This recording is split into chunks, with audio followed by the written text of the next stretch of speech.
Okay, hello everyone. This is a Citizen Speaks, Stephen Polgar.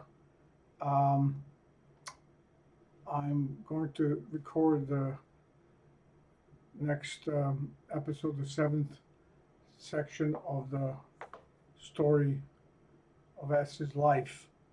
I'd appreciate it if you click the like button or you subscribe and follow my video and broadcasts.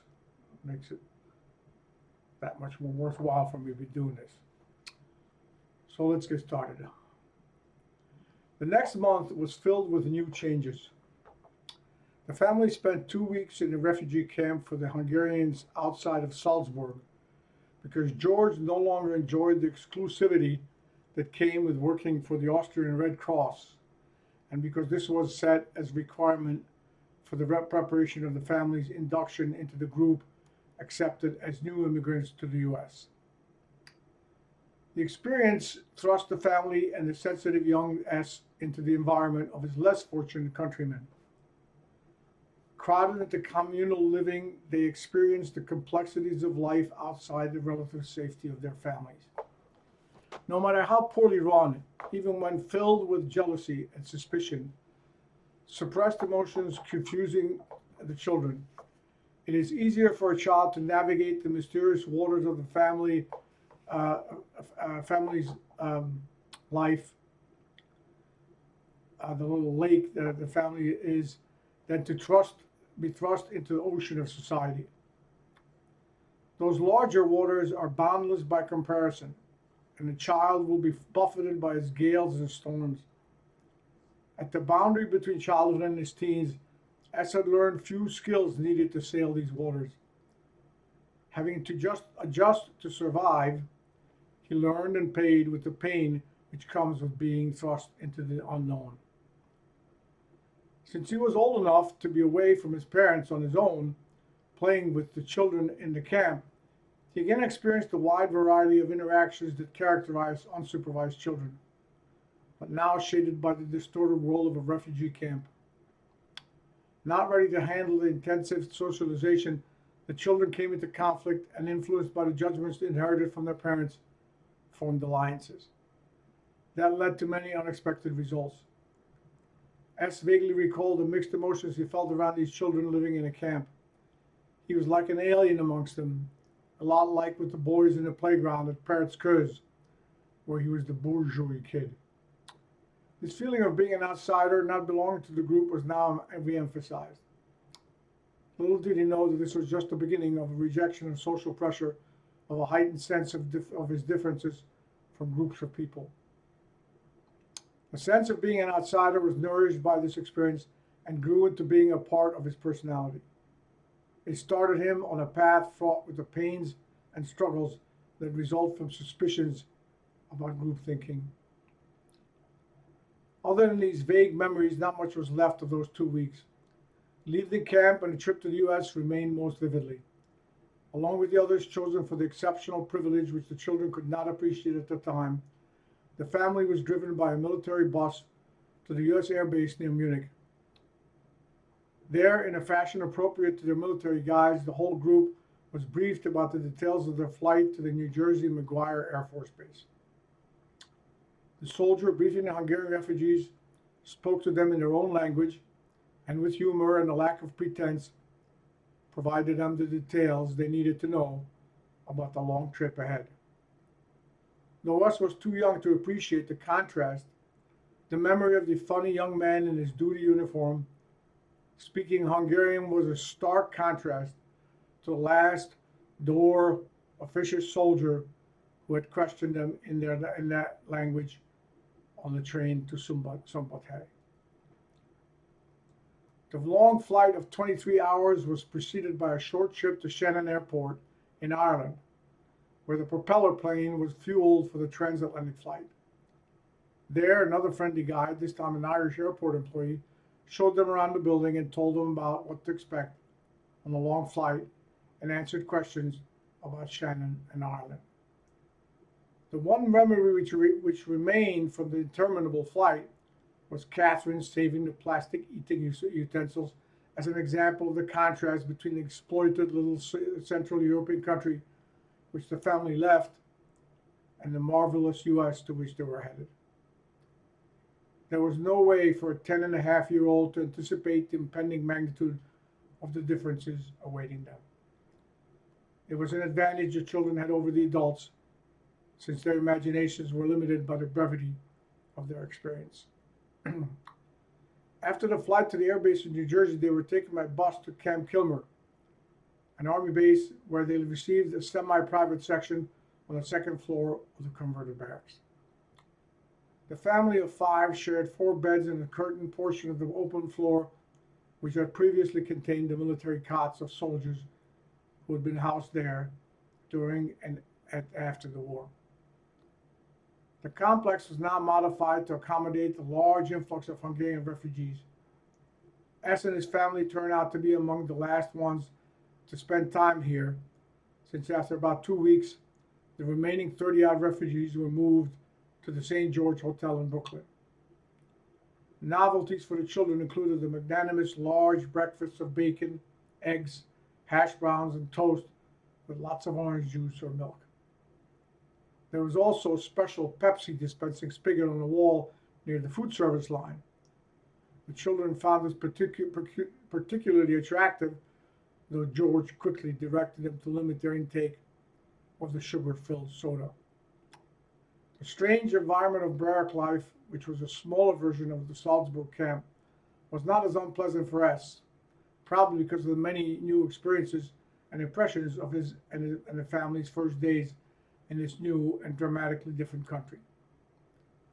The American English language was a novelty, since he had learned only a few phrases like good morning, day, evening, or night, goodbye, how are you. Since the Army had left enough soldiers at Camp Kilmer to help run the refugee camp, these were the first Americans the family came to know. S's memories were vague about the details, but some general impressions remained, especially about the variety of the types of people. Not knowing yet about the many problems and social inequities which affected the country his family abandoned, he was now faced with learning about one in which individuals were treated differently. The few soldiers who were at the camp related to the refugees and each other with casual equanimity. There were no ominous rules or orders, and above all, for a young boy, few restrictions, besides the one imposed by his parents. An experience etched in his memory was what happened when he wandered into the cafeteria one afternoon and found a soldier sitting there watching a baseball game on TV. The game was projected on a screen large enough to be seen from any of the tables.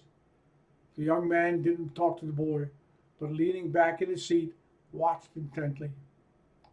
The boy knew nothing about the game's rules and spent as much time observing the soldier as this strange sport.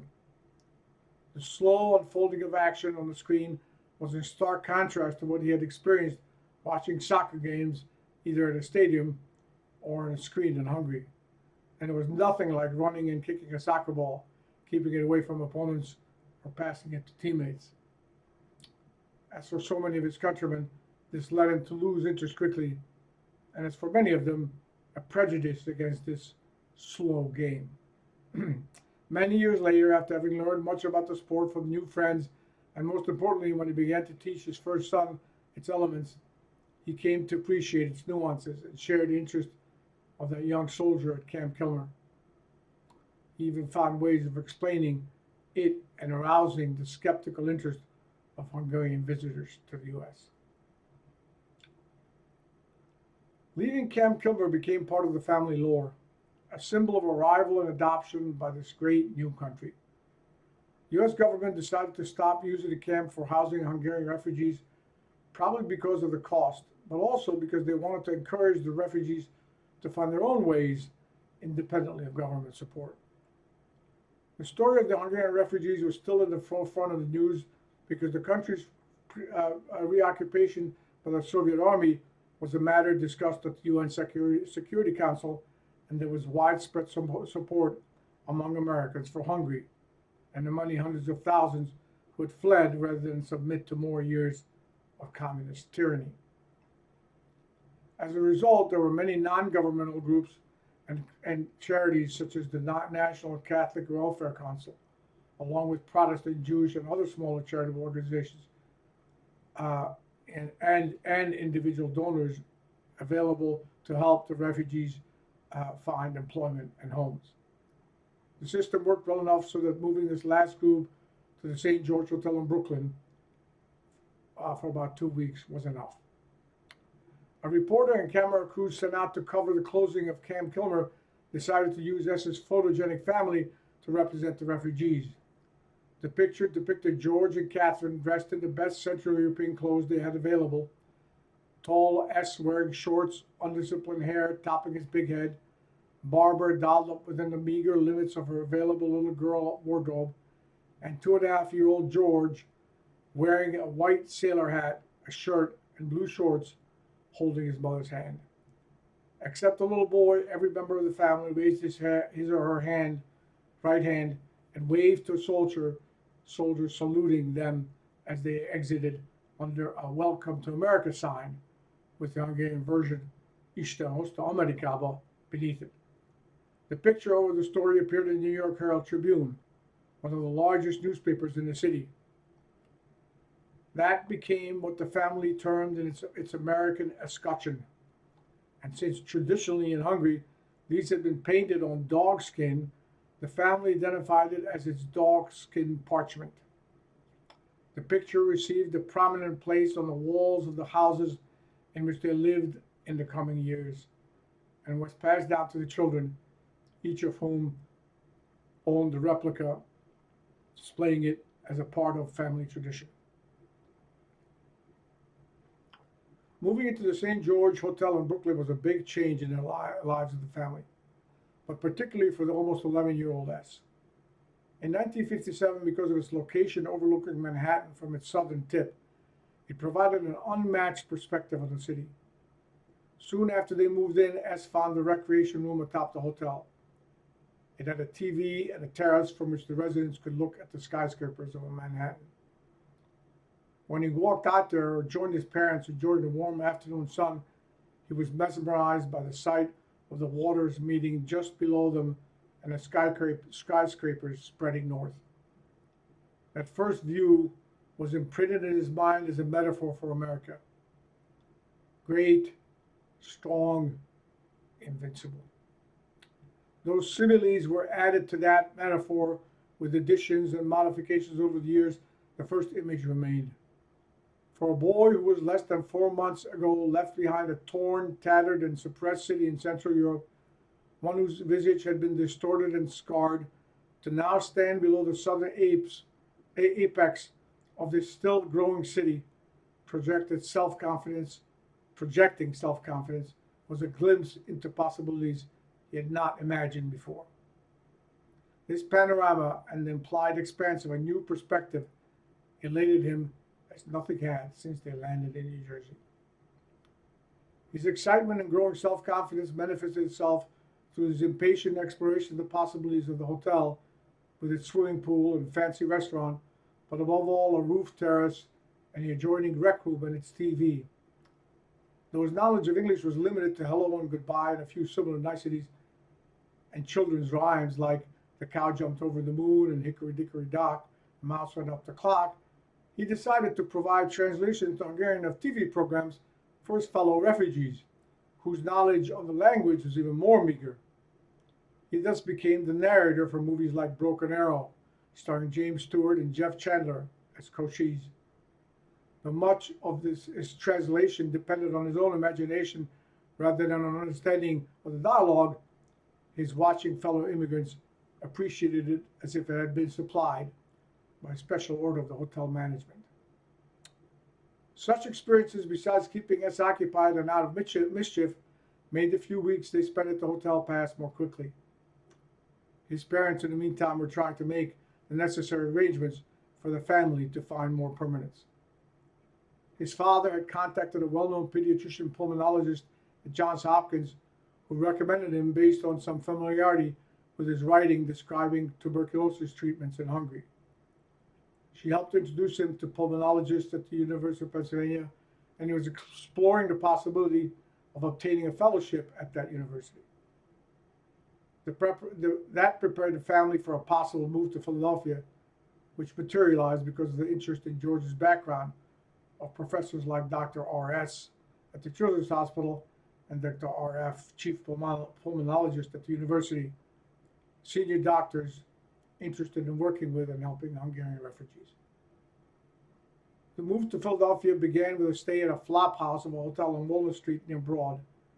The family moved into the room, planning to stay only until the parents could find more permanent quarters somewhere in the city or the suburbs. Then the first night, George had a nasty attack of pain just above his right hip. It turned out that he had appendicitis and had to be rushed as a patient to the University of Pennsylvania Hospital, which was to become his eventual employer. S had suppressed the memory of that traumatic event evening, as he had so many others which were too painful to remember. At 10 and a half, the most perceptive child cannot understand the sudden debilitation of his father, who, despite his faults, was still the boy's image of well-cultivated, manly strength and perseverance. Since he was the oldest, hearing his young sister's terrified crying when the ambulance arrived and his father was carried down the steep stairs to be taken away, as his response, acquired by imitation of his father, was to avoid emotion, burying it and avoiding its debilitating effects. Only many years later, at great expense and effort, did he understand the destructiveness of such repression. That night, the surgeon operated on George, who was thus unavailable to help find the family a place to live. Catherine had to manage alone as she was taking care of the 3 young children. Countering the family assumptions, she proved more than up to the task. With some help from George's uncle Louis Lajos, his father's older brother, who lived in Queens with his wife, Catherine managed to find a 2-bedroom row house in Glenolden, about a 30-minute drive from the university. As a counter to the traumatic memories of those first days in Philadelphia, S remembered Uncle Louis's visit to his nephew's family and the lunch to which he treated them at the Horn and Hardart on Broad Street. They had a dispenser for sandwiches, which provided the one you liked after you inserted the right number of coins totaling 25 cents and opened the small aluminum framed glass cover of your preferred box. The restaurant was so clean that everything shined brightly in the early spring sun flooding through the tall glass windows. The staff behind the counters wore white, starched dresses or shirts and pants, smiling and solicitous in ways unfamiliar to these newcomers. With Louis's help and his mother's mastery of the practical details, the family moved into the row house, which was to be their home for the next 2 years. After a few days, the recuperating father joined them in the little red, brick-faced house, one of the many lining both sides of Beach Avenue and the adjoining streets of the neighborhood. On both sides of the street, those bricks formed walls, interrupted by a front door and a set of windows for each house. In front of the row, running its length, there was a 5-feet-high hillside that dipped down to the sidewalk. The width of each house provided the measure of the lawn that belonged to it. This martial uniformity was another sharp contrast to the seemingly haphazard buildings and the 6 to 10-story apartment houses of Budapest or the ones lining the hills of Ottensheim, not to mention the meticulously decorated buildings of Austrian cities like Salzburg. At the time, this filled the boy with nostalgia for what he felt had been lost. What he could not understand, until many years later, was what made it possible for people to live in such houses. They felt no compunction to be uniform despite these surroundings, whereas the people who had lived in the others where he had grown up, aware of it or not, had their individuality denied and were compelled into unwanted conformity. So